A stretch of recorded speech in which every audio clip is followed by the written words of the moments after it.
சில மெமரீஸ்லாம் எவ்வளோ நாள் ஆனாலும் மறக்காது இல்லையா? அந்த மாரி தான் மூணார் போனது. இந்த வீடியோ எடுத்து ரொம்ப நாள் ஆச்சு அப்டின்னாலும், எடிட் பண்றப்ப எனக்கு ஏதோ இப்ப தான் ரீசென்ட்டா போயிட்டு வந்த மாரி ஒரு ஃபீல் இருந்துச்சு.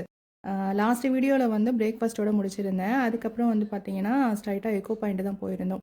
ஆனா நாங்க போன நேரம் அன்னைக்கு வந்து போட்டிங்லாம் வந்து வேண்டாம் அப்டின்னு சொல்லிட்டாங்க. சரின்னு கொஞ்ச நேரம் அங்க இருந்துட்டு, பக்கத்துல இருந்த ஷாப்ல வந்து ஏதாவது பர்ச்சேஸ் பண்ணலாம் பார்த்துட்டு இருந்தோம். ஹேர் ஆயில் நான் யூஸ் பண்றதில்ல.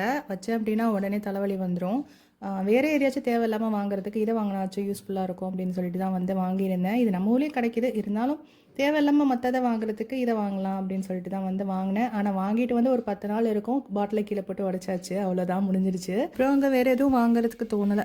அப்புறம் பார்த்தா குட்டி குட்டியா மேக்னெட்லாம் ரொம்ப நல்லா இருந்துச்சு. சரின்னு சொல்லிட்டு மூணார்ல போட்ட மாரி ஒரு மேக்னெட் வாங்கியாச்சு.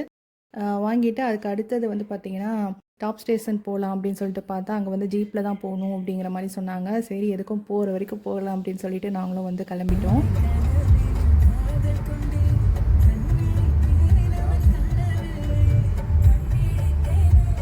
மதியானம் சாப்பிட போயிட்டு வாய வச்சுக்கிட்டு சும்மா இல்லாம, நான் இங்கே உள்ள ஃபுட்ட டேஸ்ட் பண்ணணும் அப்படின்னு சொல்லிட்டேன். ரைஸ்லாம் பார்த்தீங்கன்னா, சுத்தமா உப்பே இல்ல. கிரேவிலாம் ஏதோ தேங்காவ அப்படியே போட்டு பெரட்டி வச்ச மாதிரி இருந்துச்சு. இந்த ரைஸ்லாம் வந்து நான்வெஜ் இல்லன்னா சாப்பிட முடியாது. நான்வெஜ் கிரேவி ஏதாச்சும் இருந்தா எடுத்துட்டு வாங்க அப்படின்னு சொன்னா, நாங்க வந்து லஞ்ச் டைம் முன்னாடியே போயிட்டோம். அதனால இன்னும் ரெடி ஆகல. கொஞ்சம் டைம் ஆகும் அப்படின்னாங்க. அதுக்கப்புறம் என்னதான் நான்வெஜ் இருக்கு அப்படின்னு சொல்லி கேட்டா, மீன் மட்டும் வறுத்தது இருக்கு அப்படின்னு சொன்னாங்க. சரி அதையாச்சும் கொடுங்க அப்படின்னு சொல்லி வாங்கி, ஒரு வழியா சாப்பிட்டுட்டு அங்கேருந்து வந்து ரூமுக்கு கிளம்பிட்டோம்.